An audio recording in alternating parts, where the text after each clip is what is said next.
All right, leaving the restaurant ASMR. I remember the first day I did this, I was like, hey, I'm not going to do this anymore. Why would I? Why would I record myself just walking through the little closed restaurant that's on the bottom floor of my Airbnb? But then I've come to love it. Oh, delightful. Again, the joy of the weather. Looks good out there.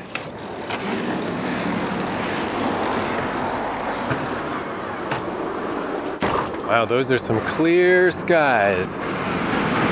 I was a little curious because we got a definite cold snap last night where in the middle of the night I didn't want to figure out how to turn on the heat in this little room, but I had to fumble around in the darkness and get my jeans and put on a hoodie. So tonight I might actually have to fiddle with the heat machine. Man, though, yeah, my continued week of just weird sleeping sure hasn't ended. I mean, I thought it did yesterday. I was up not as late and I slept in a little more and I thought it was all good, but now that I think about it, I was really just like on the way to the Gundam where I was like, this place sucks. This touristy shit, this sucks. It did sort of suck. But then when I got to the Gundam and the big view, it was amazing. I'm like, I'm really glad I did that actually. That's really cool.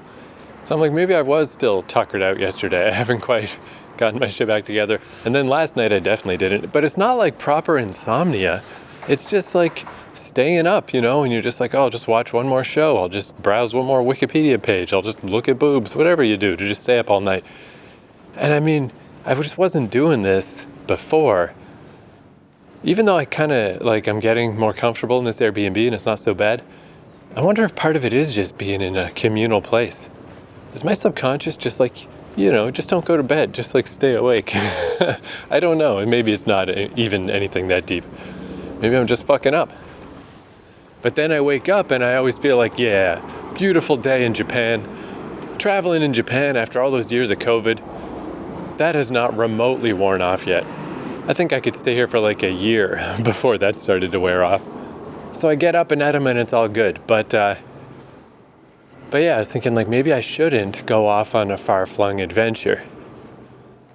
But it's so hard not to. Yesterday I tried not to. I was like, I'm just going to hang out in the neighborhood. I'll just go to hang out by the river. And then it's like, I'll just go over to that little island. That's no biggie. I've been there before. It's not that far. I'll just go to the next island and the next island and the next island. And then walk all the way down that island. And next thing you know, I met a giant robot and I've had an adventure. How does this keep happening? So today I was literally thinking that. It's like, I'm going to run back the routine. I'm going to go get brown sugar latte from the Star vending machine. I don't know if there's black coffee in that machine, but I think I'm going to get some if there is and make the mix. Make the part brown sugar latte, part black coffee mix. Because I could use the extra caffeine, that's for sure. And then I'm just gonna, mosey down toward the Daily Yamazaki, because then it's like that trade up of do I get the ginger mackerel from 7-Eleven or do I get the curry bread? I'm leaning toward curry bread because I did get one of those mackerel dealies when I got off the train after seeing the Gundam robot. It was just a nice little 200 yen ride, really cheap. So it's really easy to get there should you want to see the robot and the cool view without all the walking that I did. And then it spit me out right by Ginza. And I found a little 7-Eleven there. It's just weird because I've been mostly at these more slower neighborhood 7-Elevens, standing outside eating my mackerel.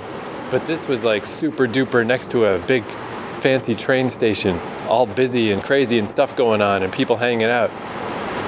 And I'm just sitting there, standing outside the 7-Eleven, eating my mackerel, watching the world go by, but it was a little more exciting than the usual watching the world go by. All right, Star Vending does have UCC Black. That'll do. Get one of those. Clunk. Get a brown sugar latte. And let's move away because there was an idling truck next to the machine. Whew, these are really hot. Yeah, I was a little afraid it was going to be cold out today. I was going to put on my one bigger layer, the one that I absolutely don't need. but no, it's fucking very nice out. I thought the little weather thing you told me it was 9 degrees, but it feels warmer than that. Whew, yeah, I gotta wait for these things to cool down in my hands. I can't even hold them. Unfortunately, since it's just 2 cans, I can't really mix these together so much. I'll have to mix them in my mouth. Or I guess maybe I should just guzzle some of the brown sugar latte just to make room. Get that little sugar blast. Then pour the black coffee into that can. And drink until it's all together in one beautiful mixture that then goes into my body and then becomes a beautiful mixture that I then pee out, and then the cycle of life is complete. But yeah, basically I was all set to go, and I was like, how can I stop myself from having an adventure today? Just don't do it, man. Just don't. You're like really exhausted.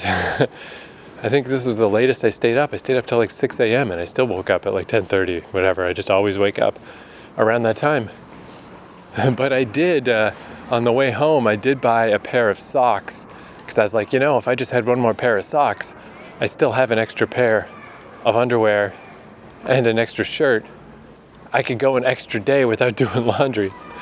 And I went into 7-Eleven and they only had fancy pants socks that were like $7.50. And I was like, I don't need socks that bad. But then I went into a Lawson's and they had a nice little pair of socks. I'm wearing them right now. It was like $3.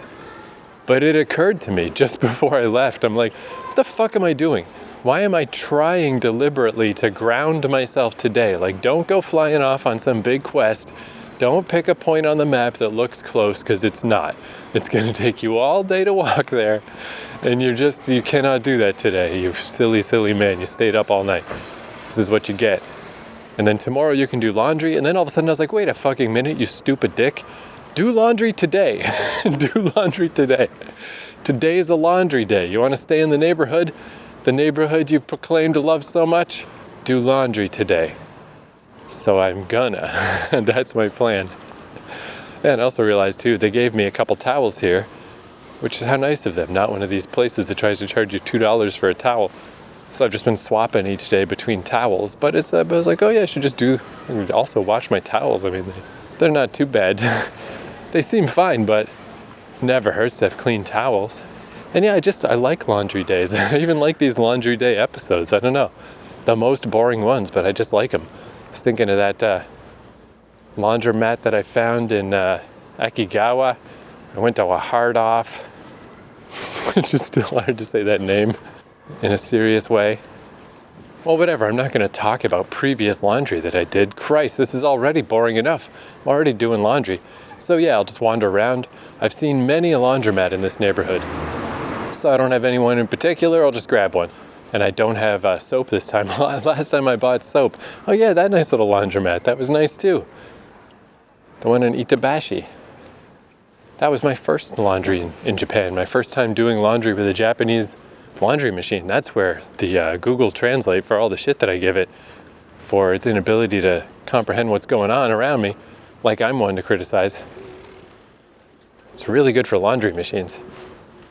But yeah, it turns out there's tons of these laundry machines that include soap in the price. They just dispense soap on their own. Because it was actually a pain to find a place that didn't do that. So now I'm free of my soap. I used up as much of the soap as I could, and I'm soap free. So I can just go wherever. I'll just wander around till I find a laundromat that seems cool, and I'll do some laundry. All right, these things are cold enough to comfortably hold. Let's do this thing. This is the dumbest podcast, because I was like, yeah, right, I'm going to yammer a bit more about my plans about going to Korea and stuff. But I can do that later. It's like I should just turn off the recorder. But then I was like, wait, I can't turn off the recorder before I open my 2 coffees and mix them in my mouth and report on what it tasted like. That's very important. Let's do that.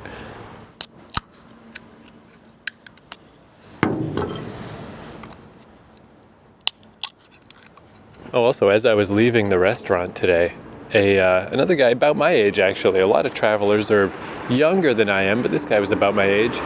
Also, a pale-skinned foreigner. And as he walked by just as I was leaving the little restaurant, and he looked right at my little recorder. And I was like, I could explain, I guess. but I don't want to. I just want to keep walking and act like nothing's happening. And that's one thing that's neat about audio recording. It's so much less obtrusive than video. No one really knows what it is, and even if they're kind of clocked in a bit, like, that seems like that's a recorder, but it's just such a strange thing for someone to be doing that. Like, why am I holding this little stick with the troll hair? And then they're like, yeah, it's probably nothing, and that's it, and the moment passes. All right, first, guzzle some brown sugar latte.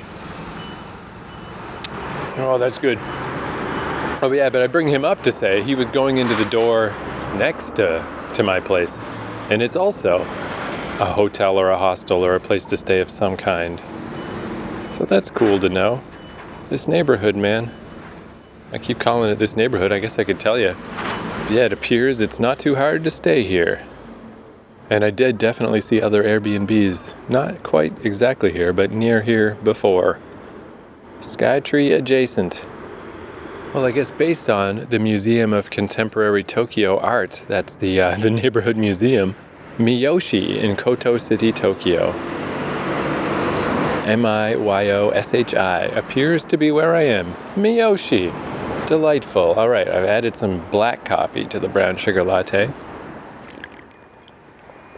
God, that's good. Trouble is I have more black coffee.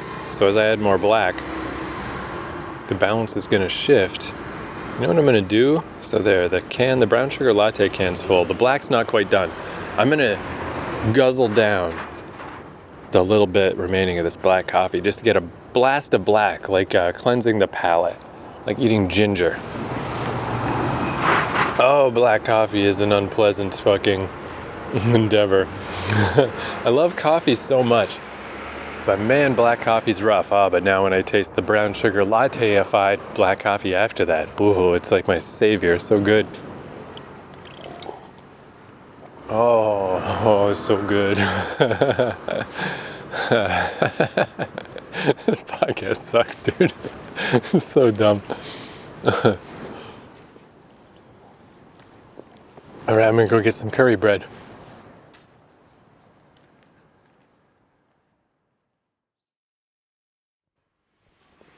I'm going to yammer a bit about laundry before I turn on this laundry machine, because then it'll get real loud in here, where right now it's nice and empty. No one's here but me, and the camera's staring at me, but hey, whatever. They don't need to know why I'm talking to myself. Again, it's so weirdly innocuous having the audio recorder. If I had a selfie stick and I was fucking doing a YouTube video, again, maybe no one would care, but it's just a lot more obvious that I'm doing something weird.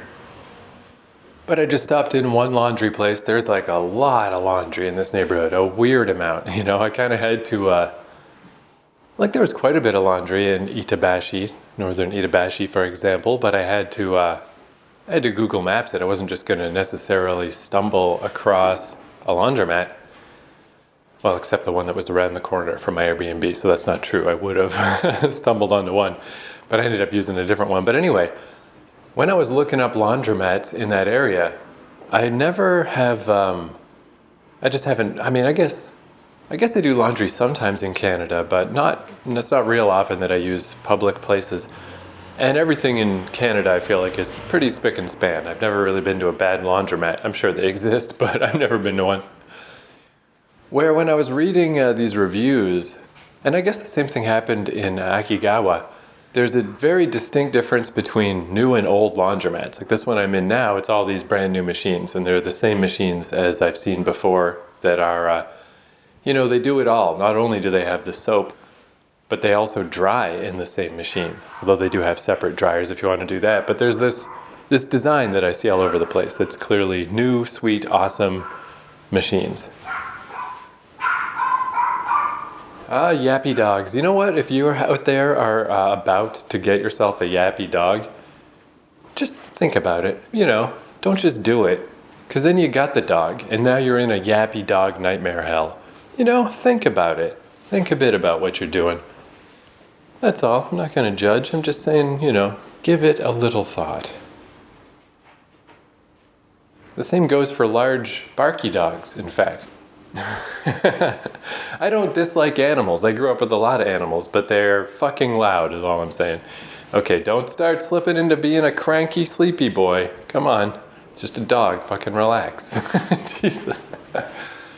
So yeah, these Google reviews would say like, this is a fucking old fucking laundromat, and some of the drums smell bad. They smell musty, and like my clothes came out of the fucking thing smelling like cigarettes and stuff. Like this place sucks. So I was like, I'll take your word for it. I won't go to that one. And that came back to me, this first laundromat I just stopped in at, because I just noticed around the edges of the door where the seal is, where the rubber seal is, the rubber was black, but there was like brown crust on it. And these were obviously old machines too. I've never really seen that before. It's like, wow, that must have taken a while for that to build up. So I thought back to the Google review, and I'm like, let me just put my little sniffer in here. No one else is around. Let me take a little whiff of these. And it didn't smell bad, but it didn't smell good. And then the one next to it also is fairly neutral, but different.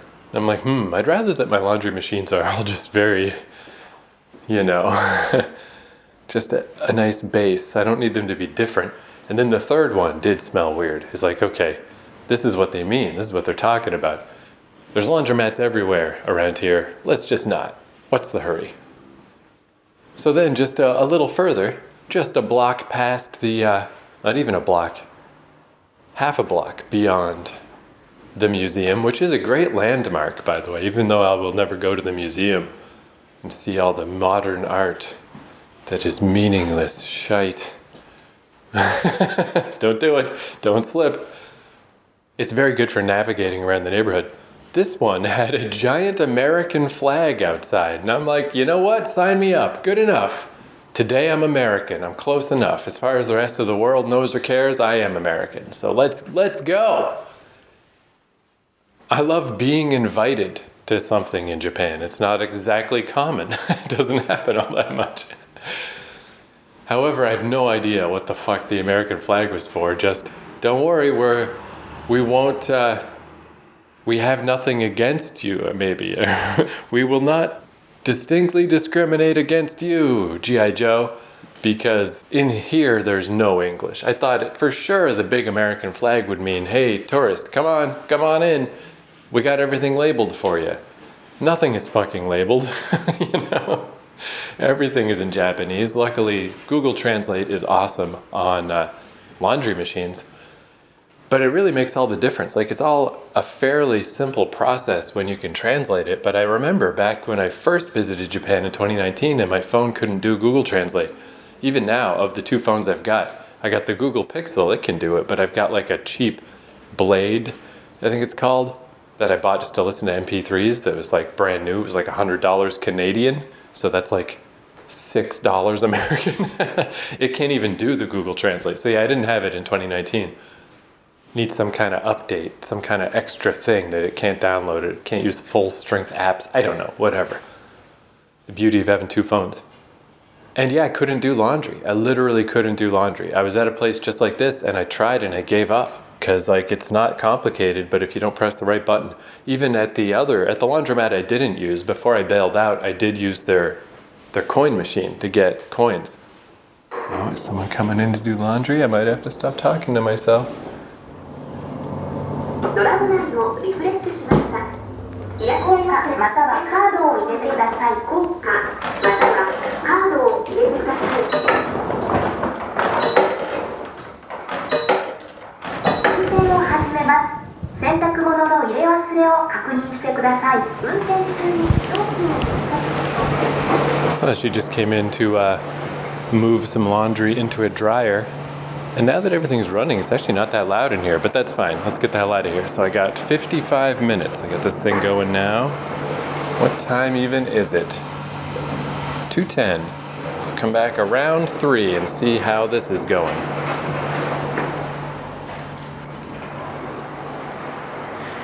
Outside, plus I haven't even got my curry bread yet. Let's go do that.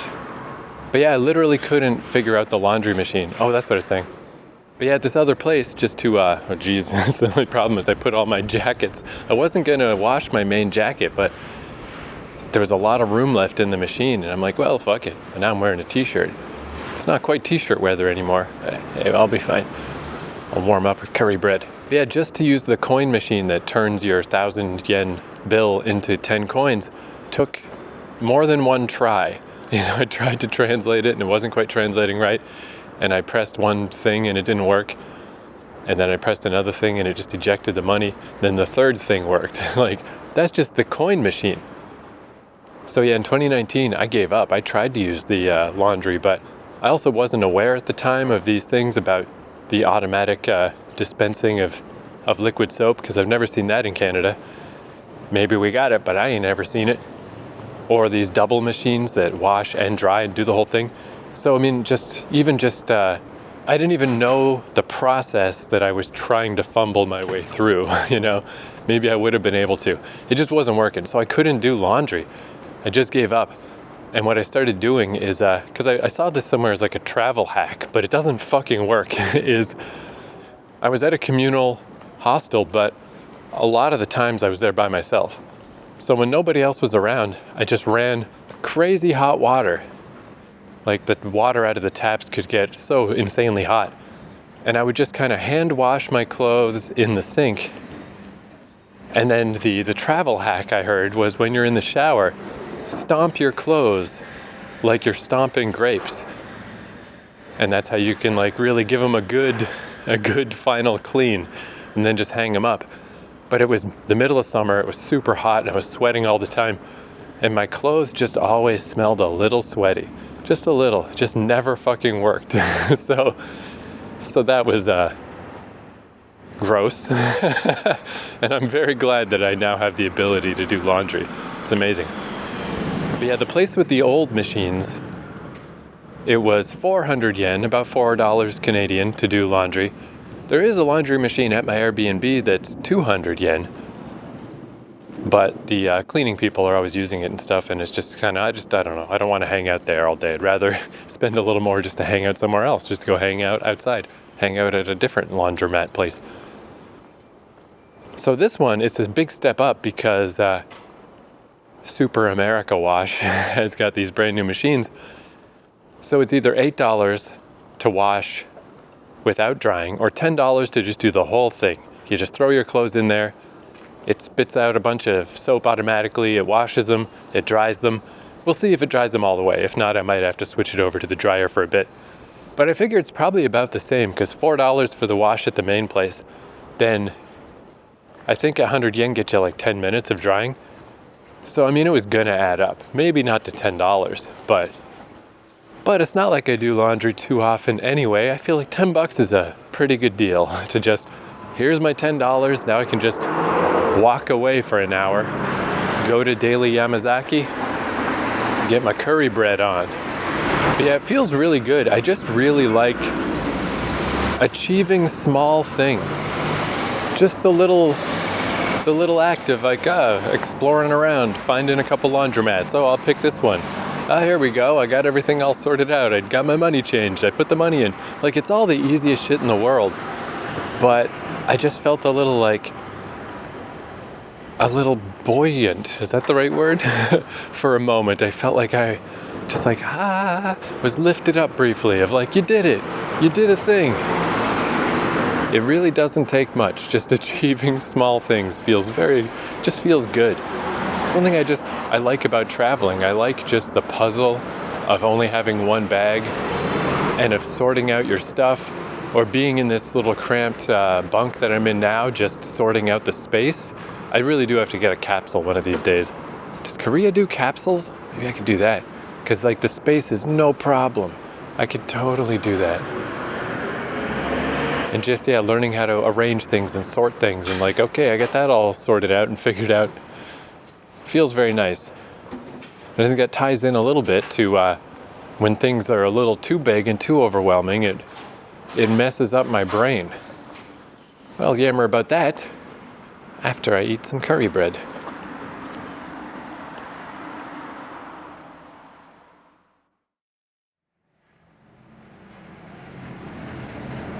Two more minutes to go on the machine. Man, I am flagging pretty bad. I was just gonna keep walking around with my laundry because I was like, oh, big heavy book bag. That'll keep me anchored. That'll keep me from going too far. But I think I better just take this laundry back and maybe take a little nap. I can only burn the candle at both ends. for so long. I think that sign too, the big American flag, has something to do with exchange rates. I guess if you pay with a card or something. But yeah, I noticed on my way to Daily Yamazaki to get delicious curry bread that it's like, oh, I got this thermal shirt that is always hanging out of my back pocket that I forgot to put in the laundry. But it's not actually dirty. I hardly ever wear it. It's just hanging out of the back of my pants. And then I realized, like, oh, good, that is actually a good mistake because it is a little chilly out here.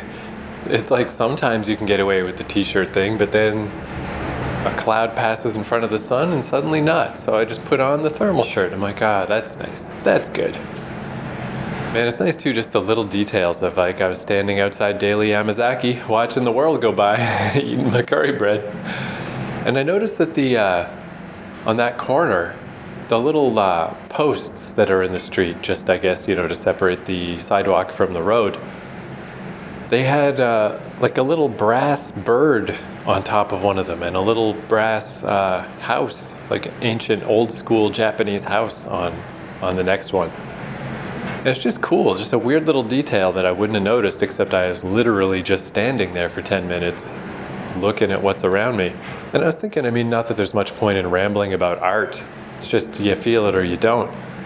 But it seemed like kind of a good example as opposed to the big modern art museum that's by here that's like such a gigantic building. And, I haven't been in this one, but I've been to the MoMA, I've been to these places. And abstract art, man, it really means nothing to me.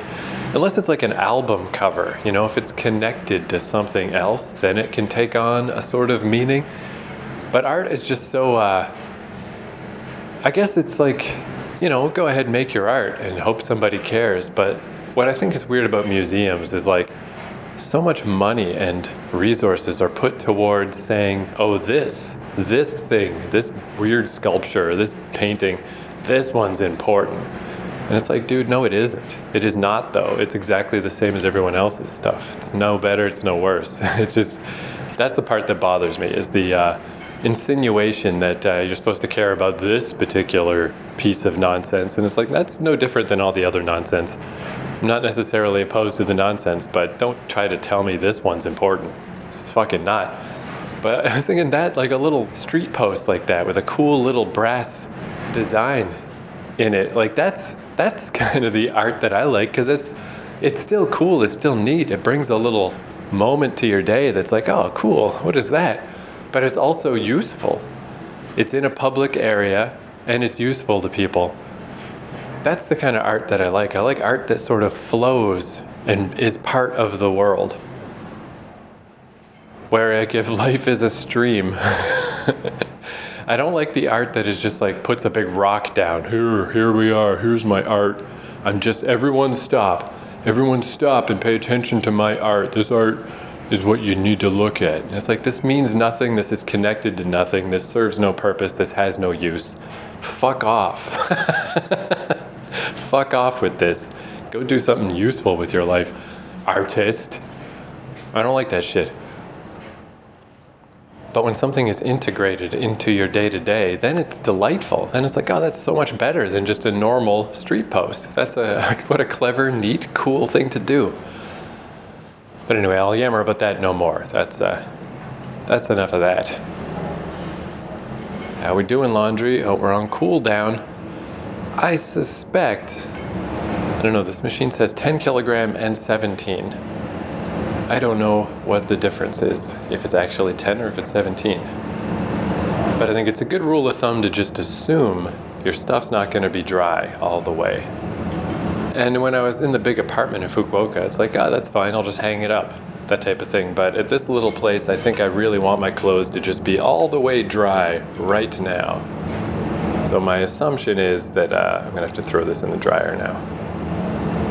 But we will see. It's so exciting. It looks like you can do washing and drying up to 10 kilograms, but if you just want to do washing, that's what the 17 is. You can go all the way up to 17. Man, talk about great, being able to translate laundry machines. Oh yeah, I noticed a little thing. Surely this has happened other places and I just never noticed. But I noticed this thing at at the Daily Yamazaki. It's such a good idea, where they have like a sandwich board sign outside. And those things are always getting knocked over and blown down and stuff.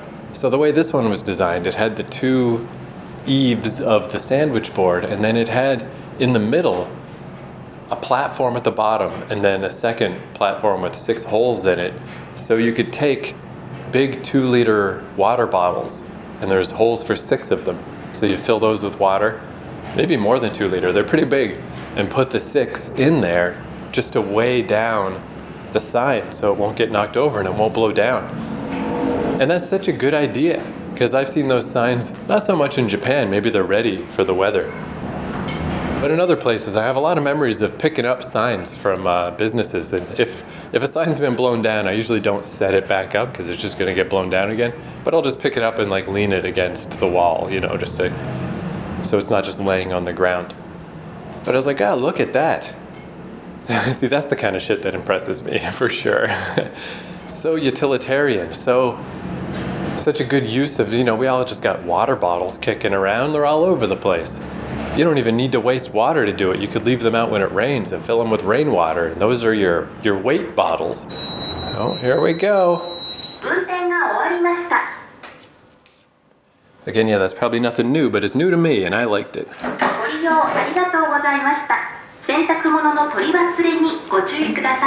Oh, this shit seems pretty fucking dry. Holy crap. Well, let's test the jeans. Jeans are always the one if there's something that is not all the way dry. Oh, dude, they're dry. $10 well spent. All right, laundromat, you won me over. I'm gonna have to do laundry surely one more time before I get out of here.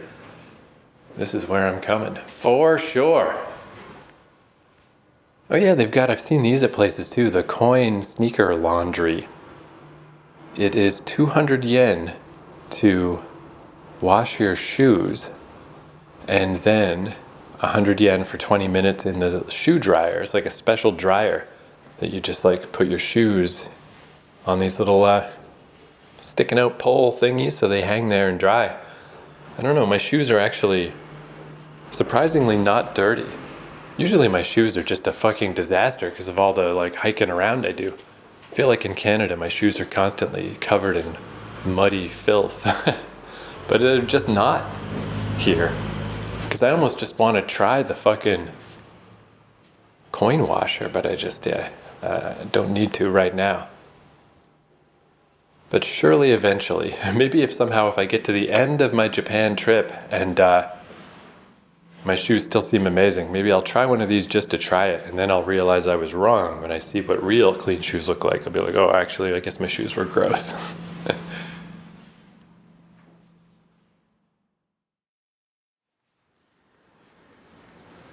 All right, laundry mission complete. Now I'm gonna take this stuff back to the Airbnb and maybe have a little lie down, and maybe it'll take and maybe it won't. Maybe I'll head back out later, maybe I won't, I don't know. But yeah. So tired. Good time to do laundry. Easy task, makes you feel good, makes you feel accomplished. But yeah, I guess that's the last thing I want to yammer about is that I definitely, just my personality type, is I get pretty easily overwhelmed by big stuff. I really got to break it down into small stuff. And when I say overwhelmed, I mean it's all relative, What I consider, me being apprehensive and nervous about something might not seem that bad to somebody who has like real serious anxiety problems. But to somebody who's Johnny Action, probably it seems like quite a heightened level of anxiety that I have about stuff. I think I'm pretty solidly in the middle somewhere, pretty average. But yeah, I've found that big stuff, like my brain just shuts down, and because all it takes, it's just like a subtle thing, it's just a slight thing. Like even if it doesn't seem on the surface or from the outside like it's, I'm being affected by something, it just has to bother me enough that I try to avoid it.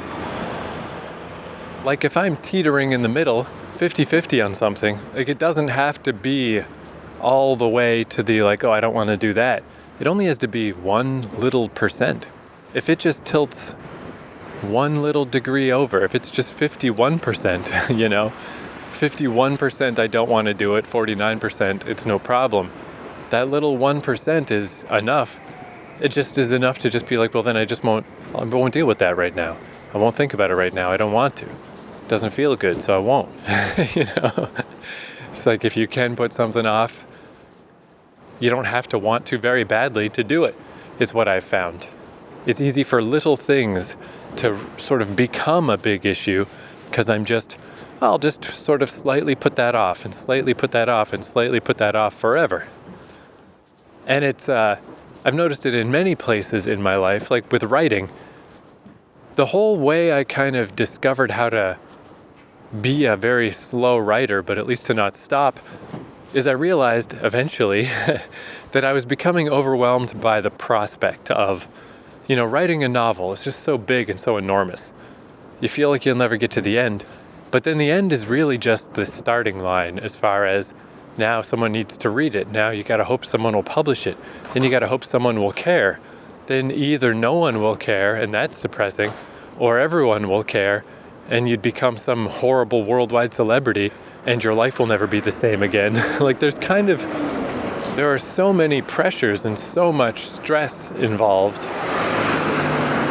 that like it might seem silly to be concerned about success.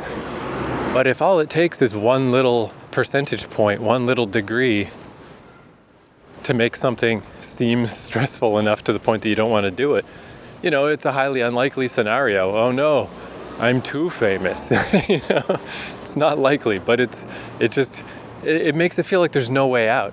It's like, geez, either I'm going to fail and I don't want that, or I'm going to succeed and I don't want that. And then you're like, well, why am I even doing this anyway? And then sort of subconsciously, you just stop doing it. So in the case of writing, I realized I just had to break it down to a very small thing. Just try to do a little bit each day, just a tiny little bit. Just progress things in the smallest little bit each day. And the downside to that is it takes many years to write a book. It's going to take you 7 years, 8 years, 9 years, 10 years, who knows? But it has worked in the sense that I haven't stopped. I wrote a whole book about the video game The Last of Us. Now I'm writing a fiction novel. It goes slow because I only do a little bit each day, but I would have given up so many times by now in my old method of just kind of winging it and just assuming that it would all work out, and then just having these phantom stresses build up in my mind till I just stop. Even if I didn't decide deliberately to stop, I just would realize at some point, like, shit, what happened? When did I stop? Why am I stopped? If I just do a little nibble of work each day, I just don't stop. I just keep going. It feels like it's like a weird force field. Like if you run at it full speed, you bounce off the force field. But if you walk through it slowly, then it's like Jell-O. And you can just push your way through. And you can slowly make your way through to the other side and to eventual success. But if you try to just do it too fast, do too much at once, just force and force and force, then the force field says no and you do not make it to the other side. And what I found is that kind of applies to all the stuff in life, not just writing, just anything that is a little bit stressful and I don't really want to do. And my recent example was just having to add baggage to my ticket from Fukuoka and having to go into the website, figure that all out, go through the credit card process, have it be rejected, figure out how to use Skype to call my bank, and then get the charge to go through. Not a big deal, but I kept putting it off because I just didn't want to deal with that stuff. It was enough to make me just not want to do it. So the next step is, what do I do after Japan? I set all this stuff up, and the process of setting up Airbnbs and flights to Japan was very similar. But I got it all done, and it's like, all right, I did it. And now I'm here, I'm doing it. But it ain't gonna last forever. I've only got a few more weeks, and then I gotta go somewhere else. And I can't leave it till the last moment. I've already left it too long, as far as getting a flight, getting Airbnbs. They're only gonna get more expensive every day that I wait. And beyond the normal stressors, what's also making this stressful is that I just don't feel totally comfortable with what the next step should be. This was the plan. This was the step. This was what I wanted to do, was to come back to Japan. I mean, I feel like I'm doing the thing. I don't want to stop this. I would just stay here for much longer if I could. Maybe I can do the thing where I leave and come back, but even that's a little stressful because it's one of those rules that's very fuzzy. Probably it would be fine, but I just don't know. So that's uncomfortable. Probably, I mean, South Korea just seems like the obvious thing, but it's still weird that I'm only doing it because I have to. I didn't grow up with South Korean comic books. I didn't grow up with South Korean video games. I didn't grow up with South Korean cartoons. I don't know much about South Korea, I haven't been steeped in media. Like, I was just thinking, actually, speaking of Japan, going to buy that curry bread, there's this Sega Genesis game called Gunstar Heroes. It's one of the classic games of the Mega Drive era. It really holds up well. It's like more genius even than I realized it was, the way it's like a side-scrolling shooter, and it has these different weapon combinations you can use. So you can just use like homing missiles and whatever, homing guns. And that's usually what I did when I was a kid. But then I realized playing it as an adult that it's actually really brilliantly balanced, because now I play every game on hard. And on hard, the homing gun just doesn't pack enough punch. It makes it easier to aim at stuff, but you're just going to be in these boss fights forever. So you got to use the more finicky guns, the little short-range laser beam guns. So it has this built-in way at the higher difficulties of making you play in a different way. What a great game. Anyway, it's also kind of a silly game. And one of the bosses, he takes on all these different weird forms, these different fighting stances. And one of them was called curry bread, and one of them was called melon bread. And I didn't know what any of that shit meant when I was a kid.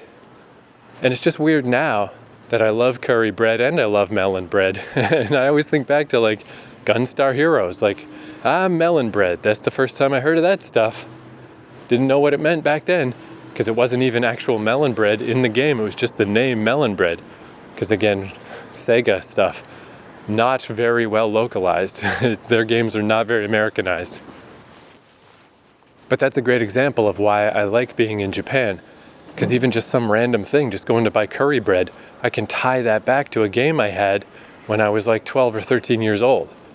There's all these tendrils that go back through pop culture. Where with South Korea, I've only recently started getting into anything from there. South Korean comics are called manhwa, and they're starting to get a bit popular. And they're cool because they're fully digital. So instead of pages that you flip, it's just a non-stop vertical scroll, because you're just scrolling down your phone. You just scroll forever. And they also, I guess, apparently porn is not legal in South Korea, but porn comics are. So that's interesting too. I can tell you all about like how Japanese porn comics, the style is just so weird, where what they do to like heighten the intensity of a scene is visual noise, like crazy lines everywhere, sound effects, sweat, and characters literally going off model, like practically becoming distended. And I just don't like that style. Like I was saying last episode, I like girl comics in Japan. I like white space. I like calm scenes. I like clean artwork. Clean in the sense of the style, not the subject matter. I don't mind at all porn comics, that's fine. But Korean comics, I don't know why this is or where exactly they originate from, or what their history is. You can trace Japanese comics and anime pretty clearly back to Disney. It's not too hard to connect those dots, and then suddenly you get big eyes and stuff like that. Korean comics are not like that. A little bit they are. They have a bit of Asian influence, but mostly all the characters are normal human proportions. Most of the comics are contemporary. They're just about modern day life. Occasionally there's some fantasy comic or something, but even that is probably a guy in an internet cafe playing an MMO and then through the MMO, but even that's pretty rare. And there's all these common tropes about like guys coming back from the military, and I was like, oh yeah, of course they have all that stuff going on with North Korea. In Korea, mandatory military is required. They got the, the stupid mushroom haircut, which is, I guess, less in style now, but you can see a whole raft of comic books from Korea where every guy has this one stupid haircut that was just popular at the time. And the women in these comics, I mean, to be honest, I've read more porn comics than normal comics from Korea. That's just how the fucking cookie crumbled. But they have this movement called bodycon, body conscious, of like spandex and, you know, form-fitting dresses and stuff, which is not at all how people dress here in Japan. So I wonder, in Korea, are there really going to be people that are dressed like that? Because nobody's dressed like that here. How much am I learning from these comics? How much of this is the truth? How much of this is the reality? How much is just comics? I don't know. Because Japanese comics certainly don't teach you that much about Japan. It's all these weird, like, snot bubbles coming out of people's noses and nosebleeds and weird shit going on. Where South Korean comics are, like, very realistic.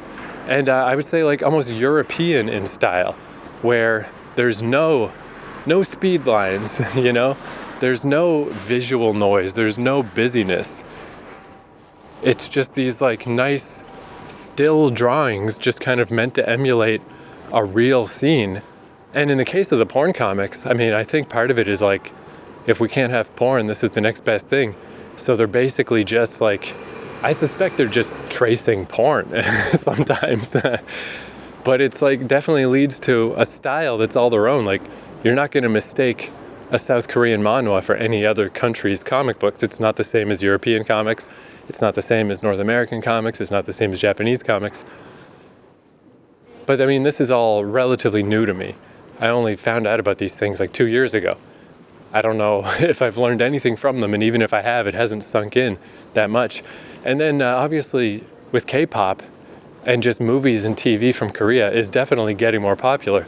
I watched a movie from Korea on the flight on the way over here, and it wasn't great, but it was okay.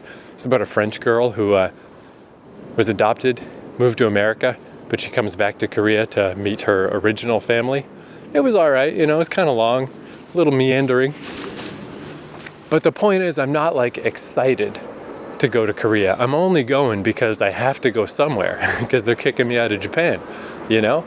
And I'm trying to get excited about it. I've got these tiny little finger holds into some level of Korean culture, pop culture. I know nothing at all about traditional Korean culture. But at the end of the day, I'm just going there because I don't know where else to go. So I've been putting it off and putting it off and putting it off because I'm like, I don't know, maybe something else will come up. Maybe something else will happen. Maybe some other idea will hit me. But the only other idea I've got is either go home or go visit my friend in Australia. And I don't know if I'm going to make it there because that's not close. Australia is still yet another massive trip from here. But I can't put it off anymore. I just don't have time. I gotta set something up. It's only gonna get worse the longer I wait. So today, along the lines of take little bits, little pieces, all I did was look up information for Canadians visiting South Korea. And just taking that tiny step made me feel so much better. Just the feeling of progress. It's like doing your laundry. It's like, yeah, I only did a little tiny thing, but I finally did something. I finally took a step further. And what I learned is, of course, the good old Canadian passport, no big problem, can just go visit, don't need visas and stuff ahead of time. You can stay in South Korea for 6 months, which is nice because it's only 90 days in Japan. And then with that possible second 90 days, but that's that fuzziness if you got to leave and come back, and it's all very up in the air. And it says you're supposed to have proof of exit, you know, you're supposed to have a ticket to leave, but I doubt it. That's one of those things I've had just enough experience that I think they say that technically, but I don't expect that to be necessary. Because they said that about Japan when I came here in 2019. So I actually bought a ticket to South Korea just to have an exit ticket in case someone asked, but nobody asked, nobody cared. And then I lost my passport and my bank card got shut down, so I never got to use it. I just had to let that flight go because it was non-refundable. So like if you're ever at the airport and you hear them calling a name over and over and that name never shows up and you're like, what happened there? I was that name that day. That's what happened there. I was on a flight to Taipei, then to Vancouver, because I had bought this flight to South Korea earlier and I couldn't use it. So I don't intend to buy the exit ticket, and I don't expect that'll be a problem. I got to assume most tourists don't necessarily have their exit. Well, maybe they do actually, I guess, because people tend to fly much lesser time than me. But I don't know, even that, whatever, I'll just find out what happens in that case. It's like, what do you want me to do? Go buy a ticket right now? Like, all right, I don't know. Can we do that? Let's do that. But just having that basic information under my belt, that made me feel much better. It's like, okay, because I didn't even know. How long can you stay? I knew nothing. So I didn't learn much, but I learned more than nothing today. And then I was looking at flights. And of course I learned when I was flying here that it's best not to use the weird flight reseller websites necessarily, especially for a long, involved journey like I had, where I was staying over in Calgary and then flying here. In case anything goes wrong at any of the stages, it's better to just buy direct from a seller. But I did a little test check with Expedia.ca, which I feel like is pretty reputable. It's in English. That's important, because everything I search for in Japan, everything comes up in Japanese. And it's like, dude, I don't know, funny that my browser can't figure out, like, I'm not Japanese. When have I ever done anything Japanese with this computer? And I don't remember the names of the two flights, but the two cheapest ones, I looked them up. One of them's a Korean company, one of them's a Japanese company. And their actual websites, again, are hard to navigate and are not in English and stuff. I think because it's just a quick little flight. It's a 2.5 hour flight. It's a couple $100, maybe a little more than that. I think I am just going to book it through Expedia, and that'll be that. And then I checked to see that my bank, you can call the helpline 24 hours, because I was like, what would happen there? I can't call at night, in the Canadian daytime while I'm here, because I would wake up everybody else in this Airbnb. But if I do it like tomorrow afternoon or whatever, when everybody's gone, I can talk to myself all afternoon, that'd be fine. I'm not surprised that it was 24 hour, of course it is. But I just didn't know. All these little things, like it's just the unknowns floating in my mind. Just replacing these things with actual hard knowledge. But just in tiny little bits. And once you do the one little tiny little bit, then I'm like, oh, well, I'll check this thing, and then I'll check this thing, and then I'll check this thing. And now, rather than being a vague, stress-inducing fog in the future that I don't know what's happening and I don't know what's going on, now it just feels so much more comfortable. It's like, okay, it's a 2.5 hour flight. It's going to cost me under $250. These cheap airlines seem fine. It's going to get rejected by the bank, but I can just call through Skype and it'll be 24 hour. That's no problem. Do it the second time, it'll go through. I can stay for 6 months. And then the other thing I got to do is just get some Airbnbs booked. And then hopefully, in the unlikely event that they do make me buy an exit ticket, I'll buy it for 6 months from now, maybe. Or buy like a ticket that can be altered or something. I don't know. Again, I don't think that's going to happen. But what I'm hoping I can do is just lay out some Airbnbs in front of me and then just see how it goes, see how I'm feeling. And if I'm feeling okay, I can just keep stretching them out ahead of me like railroad tracks. And then if I'm not, I can bail the fuck out and just go somewhere else. Like it's seeming much more comfortable now that I've just got a bit of information under my belt. But just had to take it in little pieces. All I did was that one little thing. Just search Canadians visiting South Korea. And that one little thing opened the door and got the ball rolling. And that's what felt okay. It felt okay to search one little thing. Where it just feels overwhelming to be like, plan a trip to Korea. Yikes. Again, not the worst thing in the world, but all it needs to be is just a little bit.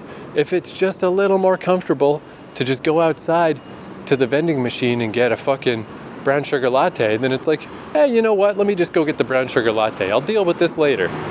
I'll deal with this later, and I'll deal with this later, and I'll deal with this later. And it's like, no, you just can't do that anymore. You got to deal with this. So that's the only point to all that rambling is tiny digestible bites. Break a situation down into its tiniest little bit and then just do that tiniest little bit. And maybe it'll spur you on to do more, but even if it doesn't, who cares? That's fine. You did a tiny bit today. Just do another tiny bit tomorrow and another tiny bit the next day. And next thing you know, things are moving along. But if you try to just swallow the whole thing down, you're going to choke. Or at least I am. But all right, laundry done. Vague travel information acquired. That's plenty. Now I sleep. Now I rest my head. Since it was the weekend, the restaurant downstairs has been opened lately, so I just strolled in. Not today. Today I need the code. Where are you, Mr. Code? Documents. December Airbnb. Put in the code.